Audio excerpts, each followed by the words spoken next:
मुल्क में कोरोना से अब तक 68 अफराद हलाक हो चुके हैं। मरकजी वज़ारत सेहत के जारी करदा एदाद-ओ-शुमार के मुताबिक गुज़िश्ता 24 घंटे में 478 नए केस सामने आए हैं। एक दिन में केसों की ये अब तक की रिकॉर्ड तादाद है। मुल्क में अब पॉजिटिव केसों की कुल तादाद 2900 के पार हो गई है। अब तक 183 अफराद सेहतियाब या डिस्चार्ज हो गए हैं। मरकजी वजीर हर्षवर्धन ने आज लोक नायक अस्पताल का दौरा किया। हर्षवर्धन ने अस्पताल में मौजूद कोरोना से मुतालिक इस्तेमाल होने वाले अशिया और आलात का जायजा लिया। हर्षवर्धन ने बताया कि लोक नायक अस्पताल में 2000 बेड का इंतजाम किया गया है। डॉक्टर हर्षवर्धन ने कल राम मनोहर लोहिया और सफदरजंग अस्पताल का दौरा किया था। देखिए, मैं जो सरकार के अस्पताल जहां कोविड-19 के मरीजों के लिए डेडिकेटेड फैसिलिटीज़ क्रिएट की गई हैं, उनका विज़िट कर रहा हूं। कल मैंने राम मनोहर लोहिया अस्पताल और सफदरजंग अस्पताल का विज़िट किया था। आज ये लोकनायक अस्पताल का विज़िट किया है। यहाँ पर लोकनायक अस्पताल में लगभग 2000 बेड्स की व्यवस्था की गई है, जिसमें 1500 बेड्स तो लोकनायक अस्पताल में और 500 बेड्स जीबी पंत हॉस्पिटल में। इस समय मैंने देखा कि यहाँ करीब 290 कोविड के पॉजिटिव या सस्पेक्टेड ऐसे कुल मिला के मरीज़ एडमिट हैं, जिसमें से 5 मरीज़ आईसीयू में हैं। वो थोड़ा सा उनको ऑक्सीजन सपोर्ट पर है, वेंटिलेटर इत्यादि पर नहीं है। बाकी सब लोग अलग अलग आइसोलेशन वार्ड्स में है, वो सभी स्टेबल हैं।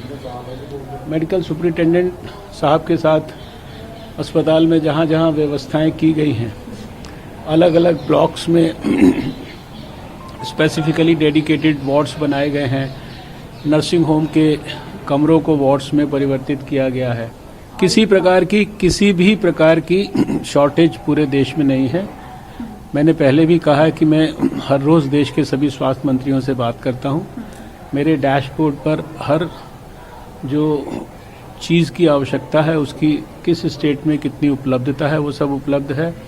और इसके साथ साथ आने वाले समय में भी बड़ी मात्रा में जो PPEs हैं और N95 मास्क हैं, इसके साथ साथ और वेंटिलेटर्स हैं, इन सबको बड़ी मात्रा में प्रोक्योर करने के लिए जो व्यवस्था है बहुत एडवांस्ड स्टेज में है।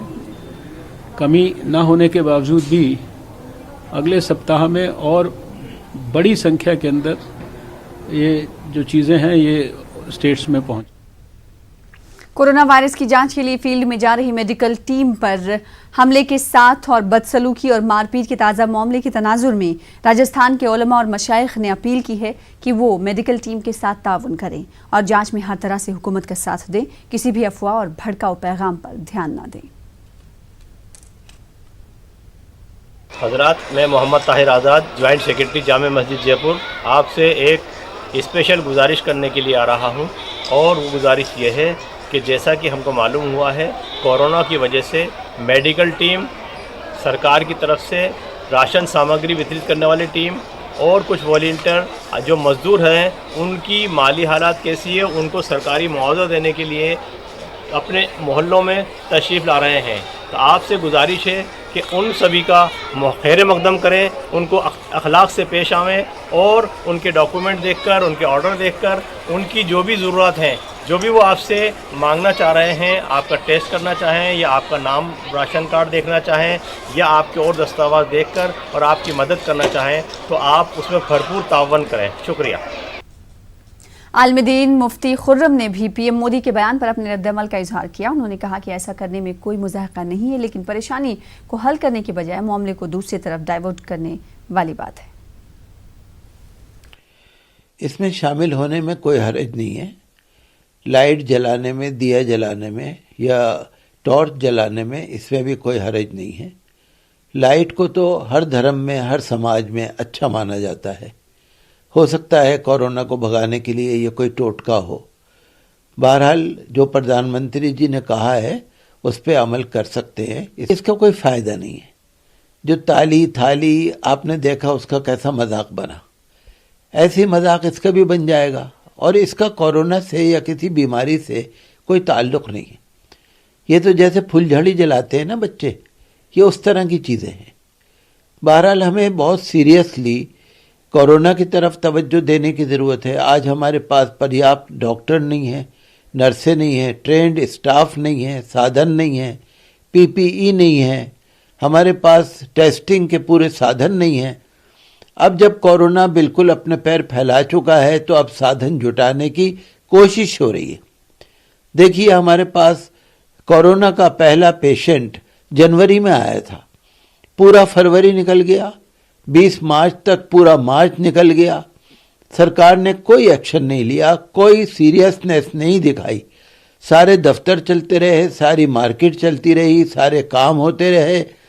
और बल्कि हेल्थ मिनिस्ट्री ने यहाँ तक बीच में बोल दिया था कि इसमें कोई घबराने की बात नहीं है। बहुत देर हो गई। तो अब तो यह है कि लाइट जला के थाली बजा के आदमी अपनी अटेंशन डाइवर्ट कर रहा है बस, लेकिन कोरोना भगाने के लिए और दूसरे जो साधनों की ज़रूरत है वो जुटाने चाहिए। एमपी की बात करेंगे। एमपी में एक ही दिन में 3 अमवात ने हड़कंप मचा दिया है। इसके साथ ही एमपी में मरने वालों की तादाद 11 हो चुकी है। मध्य प्रदेश में 163 मुस्बत मामले सामने हैं। लोगों से बार बार घरों में रहने की अपीलें की जा रही हैं।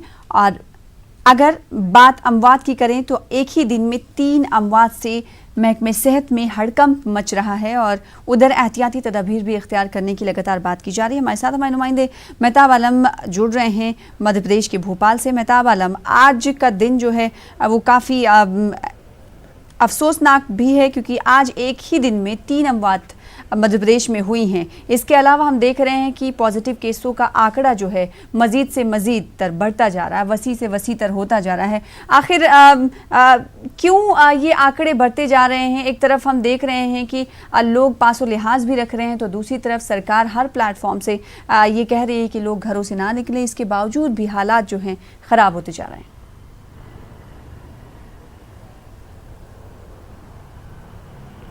सना, मैं बता दें कि इस वक्त हम मध्य प्रदेश की सूरत हाल की बात करें तो जहां पर कोरोना वायरस के मरीजों की तादाद 163 हो गई है। वहीं पर दूसरी खबर ये भी है कि 3 मरीजों की मौत भी हुई है, एक छिंदवाड़ा में, 2 इंदौर में। और इस वक्त हम जहाँ पे खड़े हैं, ये हमारे पीछे मस्जिद याकूब खान नजर आ रही है, आदत हॉस्पिटल और दूसरा हॉस्पिटल।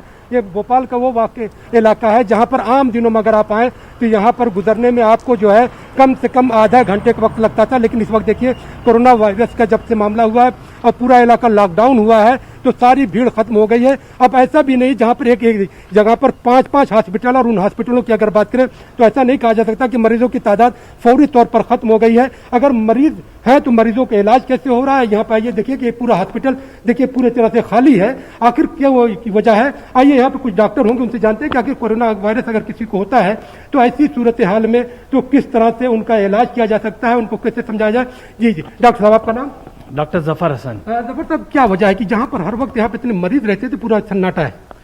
देखिए, अब सबसे बड़ी बात यह कि सरकार ने जो अवेयरनेस क्रिएट की है, ये उसी का नतीजा है कि देखिए मरीज तो हैं, नो डाउट कि उनमें कमी आई है, उसकी कई वजूहत हैं।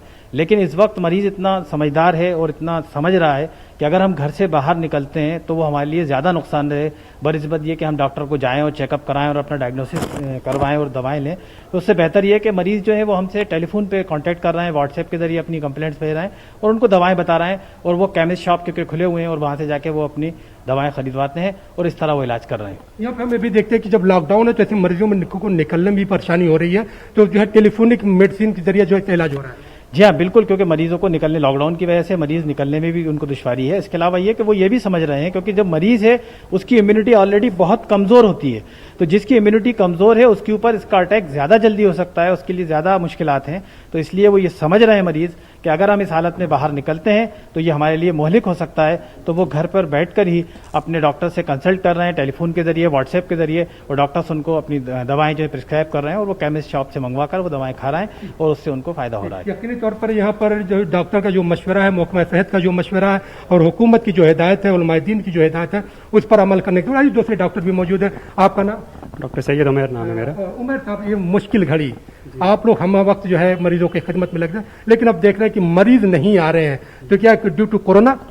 जी, वैसे लॉकडाउन की वजह से बहुत से मरीज़ अपने घरों पे ही हैं, किसी तरह से घरों पे इलाज करने की कोशिश कर रहे हैं और हमसे रब्ता कर रहे हैं फ़ोन के ज़रिए, व्हाट्सएप के ज़रिए। तो हम जहाँ तक मुमकिन हो सकता है उनकी मदद कर रहे हैं उस तरीके से। इमरजेंसीज़ हम लोग ज़रूर देख रहे हैं, कोई इमरजेंसी पेशेंट होता है तो हम लोग बुलवा के देख भी लेते हैं, या आते हैं तो हम देख लेते हैं उनको।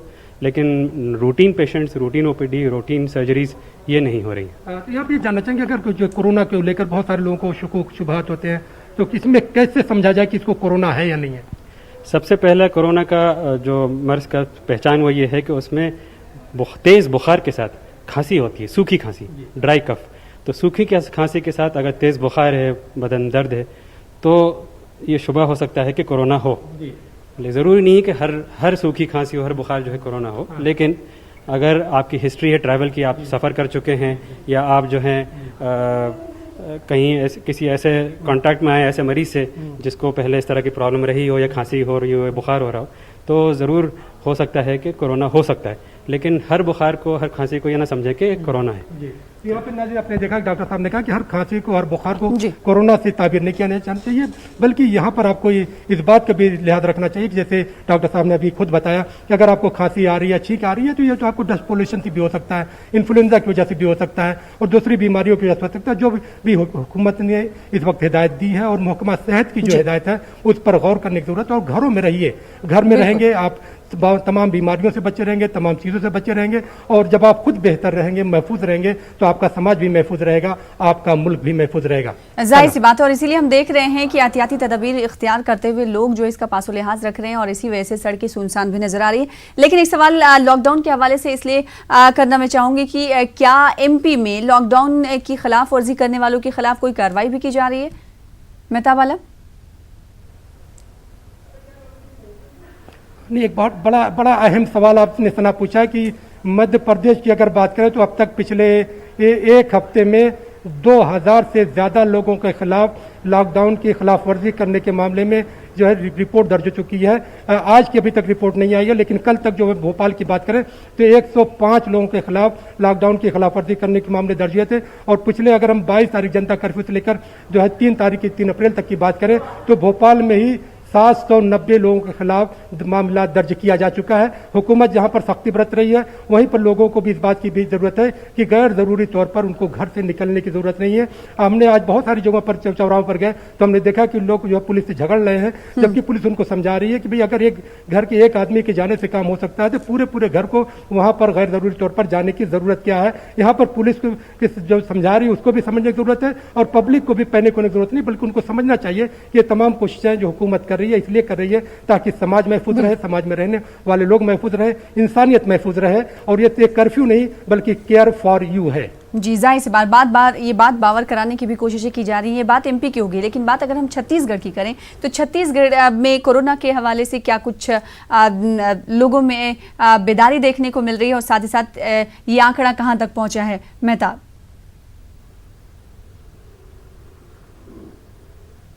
देखिए, MP की बात करें, छत्तीसगढ़ की बात करें, जाहिर सी बात है अब जो है दोनों अलग अलग रियासतें जरूर हैं, लेकिन आज से 20 साल पहले दोनों एक ही रियासत हुआ करती थी। यहाँ पर जो है बेदारी का हिस्सा जो भी कह समाजी बेदारी यहाँ पर उससे ज़्यादा हमें दिखाई दे रही है। इसकी वजह है कि वहाँ पर जो है समाज के लोगों ने, पॉलिटिकल पार्टी की बात करें, नुमाइंदों की बात करें, हुकूमत की बात करें, एडमिनिस्ट्रेशन की बात करें, उन्होंने इससे पहले जो है बेदारी शुरू कर दी थी।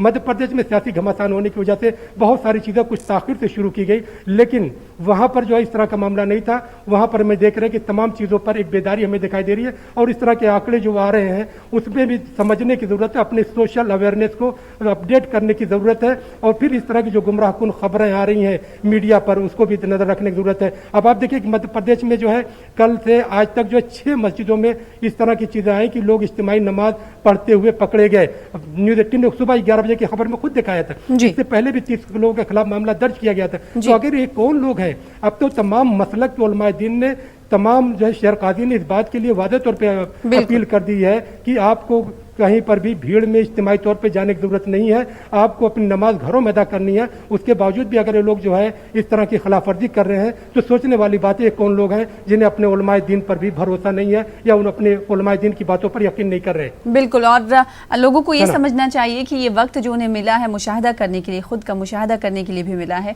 तो ये वक्त है ऐसा कि आप इसमें कुछ नया सीख सकते हैं। और अगर उन तमाम चीज़ों का पास लिहाज रखेंगे और उस पर अमल पैरा होंगे तो ये बीमारी भी नहीं फैलेगी और तमाम लोग महफूज रहेंगे और आप खुद भी महफूज रहेंगे। बेहद शुक्रिया मेहताब आलम हमारे साथ जुड़ने के लिए, तफसील से बातचीत करने के लिए। बात कर्नाटक की अगर करेंगे तो बेंगलुरु में इज्तिमाई शादियां करवाने वाले समाजी कारकुन सैयद जफरुल्लाह अब लॉकडाउन से मुतासर लोगों की मदद कर रहे हैं। जफरुल्लाह शादी वाले एक जानिब स्लम इलाकों तक राशन पहुंचा रहे हैं तो दूसरी तरफ अपने इलाके के गरीबों में रोज़ाना खाना तकसीम कर रहे हैं। अपने घर के सामने 700 से 800 अफराद के लिए खाने का इंतज़ाम कर रहे हैं। बेंगलुरु के गुरुपन पालिया में इस तरह के समाजी काम जारी हैं। इसी तरह की तस्वीरें मुल्क के मुख्तलिफ हिस्सों में हमने देखी है। अगर बात कर्नाटक में इस पॉजिटिव केसेस के आंकड़े की करें तो ये आंकड़ा क्या कुछ कहता है, इन तमाम सवालों की जवाब हासिल करने के लिए रुख करेंगे बेंगलुरु का। हमारे साथ हमारे नुमाइंदे रऊफ अहमद हल्लुर जुड़ रहे हैं। रऊफ, सबसे पहले बात अगर हम कर्नाटक की करें तो कर्नाटक में पॉजिटिव केसेस का आंकड़ा क्या कुछ कहता है, इसके बाद हम समाजी और मिली खिदमात की भी बात करेंगे। जी देखिए, रियासत कर्नाटक में जो पॉजिटिव केसेस की तादाद हुई है वो 128 हुई है और इनमें जो है 4 अमवात हुए हैं। कल रात एक मौत रोनुमा हुई है कर्नाटक के बागलकोट ज़िले में। और हम यहाँ अगर निज़ामुद्दीन से जो लौटे हुए अफराद की बात अगर हम करेंगे, यानी कि दिल्ली के निज़ामुद्दीन मरकज़ में जो अफराद गए हुए थे उनकी अगर हम बात करें तो 200 अफराद का टेस्ट हो चुका है। इनमें 187 लोगों की रिपोर्ट नेगेटिव आई है और 13 लोगों की रिपोर्ट पॉजिटिव आई है। एक तरह से रियासत कर्नाटक में तबलीगी जमात के लिए एक राहत की ही खबर कही जा सकती है।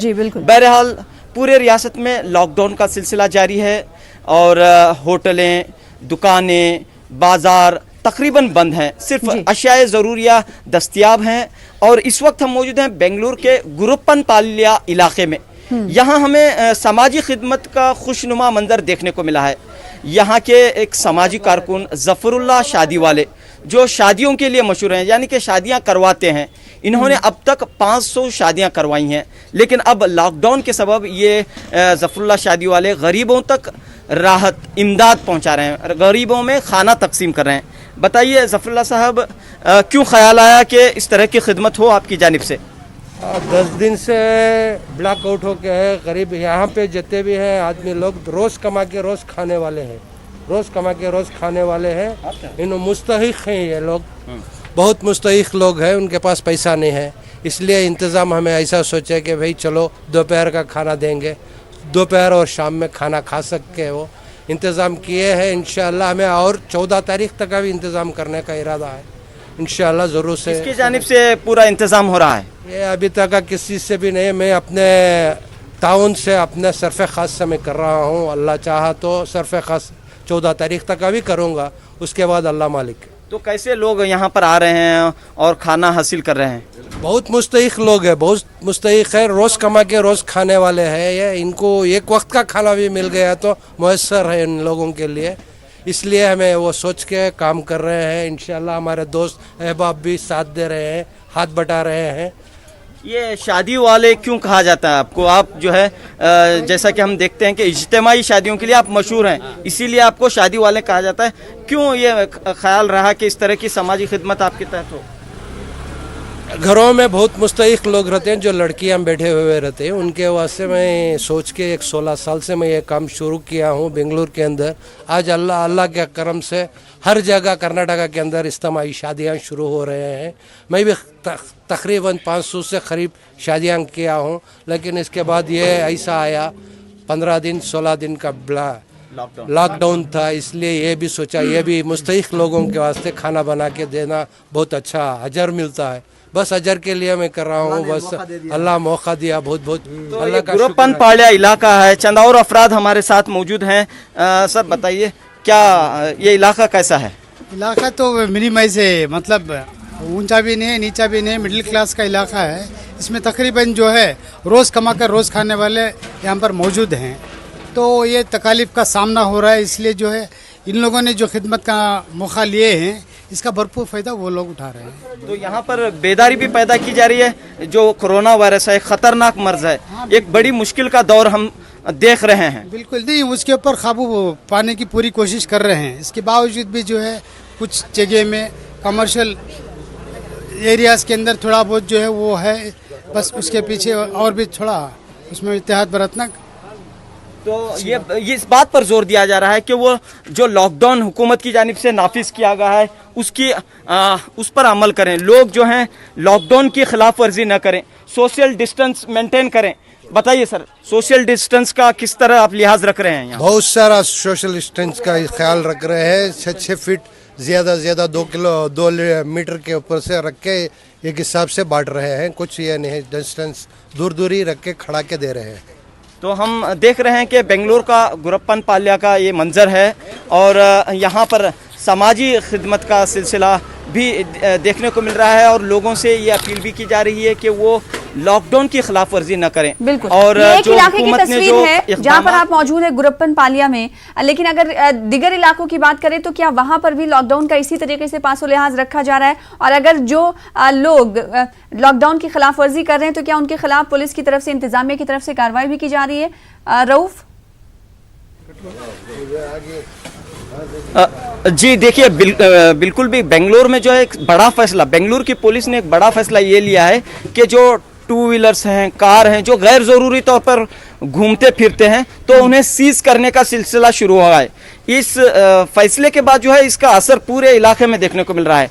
बेंगलुरु में हम देख रहे हैं कि रोज़ाना हज़ारों की तादाद में गाड़ियाँ सीज की जा रही हैं और यहाँ पर यह बार बार अपील की जा रही है कि वो सिर्फ ज़रूरत के तहत बाहर निकले, गैर ज़रूरी तौर पर घूमे फिरे नहीं।